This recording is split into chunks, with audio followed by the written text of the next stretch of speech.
नमस्कार दोस्तों, आज की क्लास में हम लोग देखने वाले हैं जो हमारे बीएड के एग्ज़ाम में आने वाले हिंदी के क्वेश्चन है उसको। दोस्तों, हमारे बीएड के एग्ज़ाम में हिंदी से संबंधित बहुत सारे महत्वपूर्ण क्वेश्चन पूछे जाते हैं, जिसमें पर्यायवाची शब्द भी एक बहुत महत्वपूर्ण अंग है। तो आज की क्लास में हम लोग पर्यायवाची शब्दों को देखेंगे और उसके एक एक पार्ट का अध्ययन करेंगे, जिसके माध्यम से हम अपने एग्ज़ाम में अच्छे स्कोर कर पाएँ। तो चलिए दोस्तों, हम लोग शुरू करते हैं आज के अपने पहले टॉपिक से। तो दोस्तों, हमारा आज का पहला यहाँ पे क्वेश्चन कह रहा है राक्षस। जो यहाँ पे राक्षस है और राक्षस के लिए हमें कौन कौन से पर्यायवाची शब्द प्राप्त हो सकते हैं। सबसे पहले राक्षस के लिए एक पर्यायवाची शब्द है दैव। ये बहुत ही ज़्यादा प्रचलन में आता है और हमसे बहुत बारी ऐसे ऑप्शन में दे देता है। दानव मतलब आपको पता होगा, टीवी में भी आप देखे होंगे दानव को, ये शब्द आपको याद हो ही चुका होगा। रजनीचर मतलब भी राक्षस होता है, निशाचर मतलब भी राक्षस होता है। राक्षस खुद ही एक राक्षस है, इसी का पूछा है तो इसको याद करने की आवश्यकता नहीं। यहाँ पर एक जो महत्वपूर्ण है यतुधान।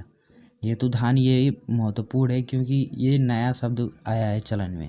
नए शब्द का जो चलन होता है हम आपको बताते जाएंगे, क्योंकि नए शब्द को लोग बहुत जल्दी नहीं पकड़ पाते हैं और गलती करके आ जाते हैं।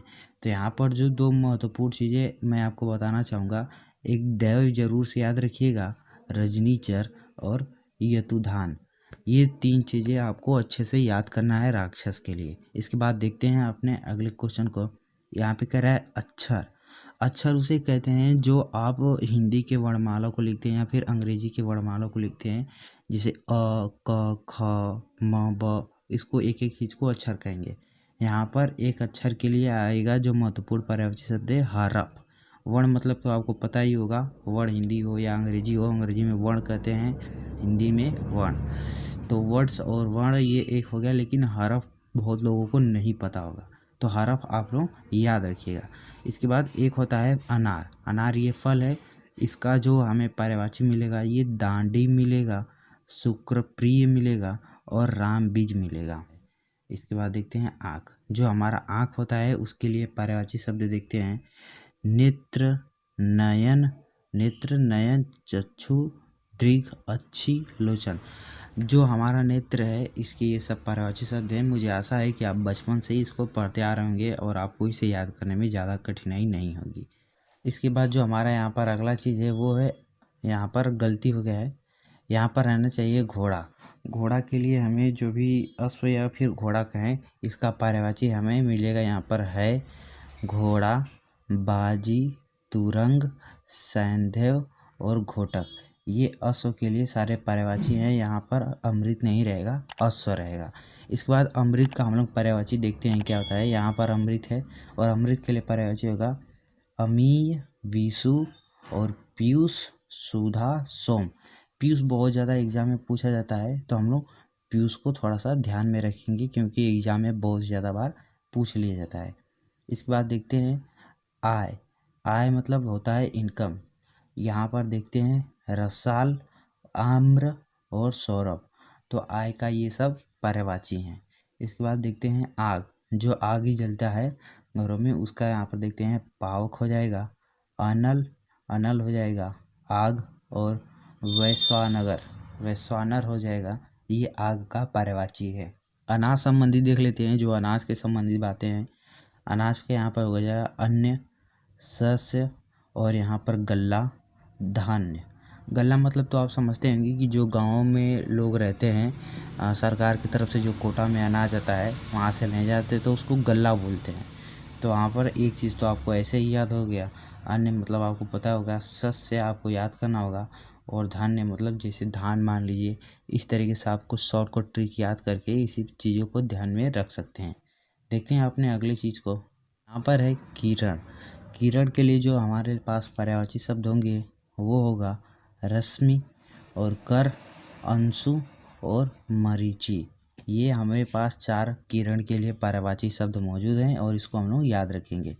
कौवा के लिए देखते हैं काग, कौवा, एकाक्ष, वायस। तो ये यहाँ पर कौवे के लिए पर्यायवाची शब्द हम लोग को याद रखना है। इसके बाद देखते हैं कपड़ा। जो हम लोग कपड़े पहनते हैं उसके लिए पर्यायवाची शब्द देखते हैं। वसन एक हो जाएगा, पट हो जाएगा, चीर। चिरड़ का आप लोगों ने ये शब्द सुना होगा, द्रौपदी के जब चिरड़ था तो वहाँ से आप इस चीज़ को याद रखते हैं। अंबर मतलब आपने सुना होगा पीताम्बर, श्वेतांबर। तो ये विष्णु भगवान जो पहनते हैं पीला वस्त्र, तो वस्त्र वो पहनते हैं तो उनको पीताम्बर कहा जाता है। तो यहाँ से अंबर मतलब आप आसमान को नहीं, अंबर मतलब आप याद रखेंगे वस्त्र होगा। कई लोग अंबर मतलब कहेंगे नीला आसमान अंबर, ऐसा नहीं है, अंबर मतलब वस्त्र होता है, यहाँ पर भी वस्त्र हो जाएगा।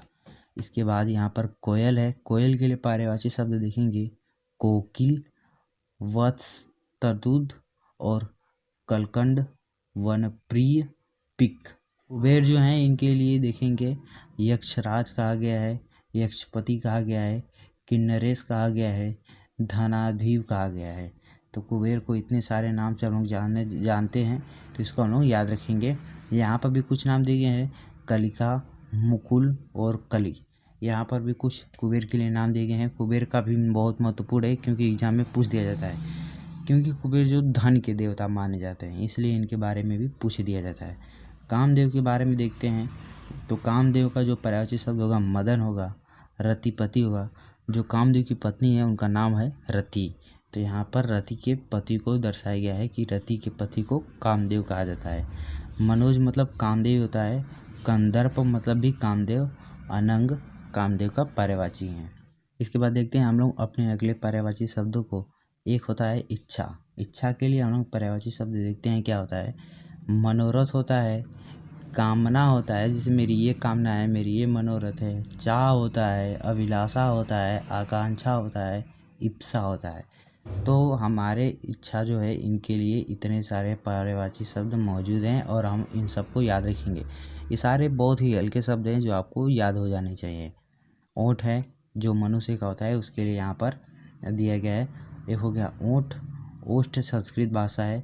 रदन, ये हमें याद रखना चाहिए, रदन छंद। और रदपुट, ये हमें रदपुट, ये नई भाषा लग रही है, नया शब्द है, तो इसको हम लोग अच्छे से याद करेंगे ताकि दोबारा भूल ना पाए। गंगा संबंधी देखते हैं, आपको पता होगा हर एग्जाम में लगभग पूछ ही दिया जाता है, तो इसको याद रखिएगा आप लोग। देव नदी हो गया भागीरथी, जो भागीरथ हैं यही गंगा को धरती पर उतारे थे भगवान की तपस्या करके, इसलिए गंगा को भागीरथी भी कहा जाता है। मंदाकिनी भी कहा जाता है, सुरसरिता भी कहा जाता है, जाह्नवी भी कहा जाता है। इसके बाद गौ के पर्यायवाची शब्दों को देखते हैं, तो गाय का पर्यायवाची शब्द होगा गौ, गया, गऊ और धेनु, ये गाय के लिए पर्यायवाची शब्द है। इसके बाद हम लोग अपने अगले पर्यायवाची को देखते हैं। यहाँ पर रक्त संबंधी जो पर्यायवाची हम लोग देखते हैं कि रक्त के क्या क्या पर्यायवाची हो सकता है। एक होता है रक्त, लहू, रुधिर और शोणित। इसे विज्ञान की भाषा में बोला जाता है लाल रुधिर कणिकाएं, श्वेत रक्त कणिकाएं। तो ये फिर इसी के लिए बोला जाता है। रुधिर मतलब होता है खून होता है, ब्लड होता है। इसके बाद देखते हैं जो चांदी होता है जिसके मनुष्य लोग आभूषण बनाकर पहनते हैं, उसका होगा रजत और जातरूप।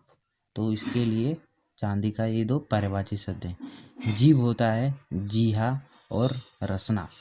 रसना, ये दो पर्यायवाची शब्द हैं जीभ के लिए, इसको भी हम लोग याद रखेंगे। तालाब का पर्यायवाची शब्द देखते हैं सरोवर, सर, जलाशय, तड़ाग और पुष्कर। ये कुछ पर्यायवाची शब्द हैं हमारे तालाब के लिए। इसके बाद देखते हैं हम लोग देवता के लिए जो पर्यायवाची बने हुए हैं उसको। जो देवता का पर्यायवाची होता है वो होता है सुर, असुर नहीं सुर। दो चीज़ें आप लोग अंतर रखिएगा, एक होता है असुर मतलब होता है राक्षस, सुर मतलब होता है देवता। तो सुर मतलब होता है देवता, और देवता का दूसरा पर्यायवाची हो गया देव और अमर। जो भगवान लोग हैं, देवता लोग हैं, वो अमर है क्योंकि उन लोगों ने अमृत पी रखा है, इसीलिए उसको देवता कहा जाता है। तो यहाँ पर हमारा जो अगला पर्यायवाची शब्द होगा वो हो गया नारी। नारी के लिए जो हमारा पर्यायवाची शब्द होगा वो हो गया महिला, स्त्री, औरत, वामा। वामा नया शब्द है, आप इसको याद रखिएगा। आंवला को भी याद रखिएगा, ललना भी याद रखिएगा। तो ये कुछ महत्वपूर्ण शब्द थे नारी के पर्यायवाची शब्दों के लिए। इसके बाद देखते हैं तोता का क्या पर्यायवाची होता है। तोता का होता है सुख, सुआ, कीर, सुगमा, सुअटा। ये तोता के लिए पर्यायवाची शब्द हैं। और इसी में कुछ आता है ब्राह्मण, दांत, पक्षी, चंद्रमा और अंडज। ये भी तोता के लिए कुछ पर्यायवाची शब्द हैं जो आप इसे याद रखिएगा।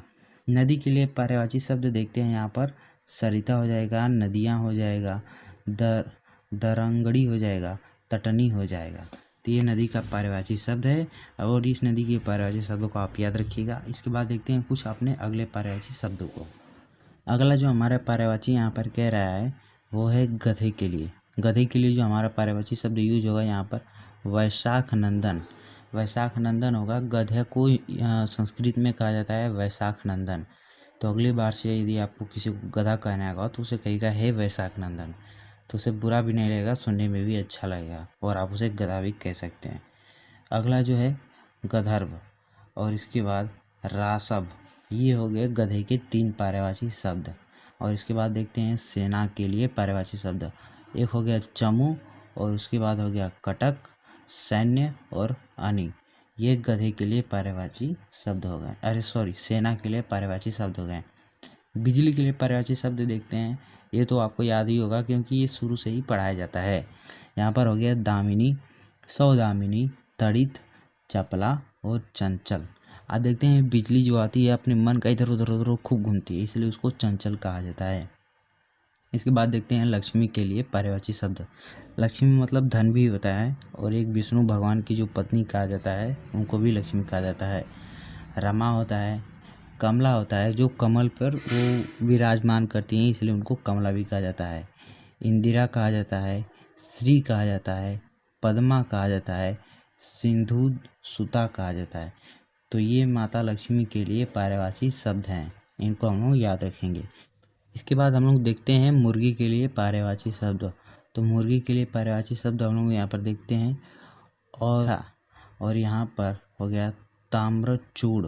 इसके बाद तमचुक।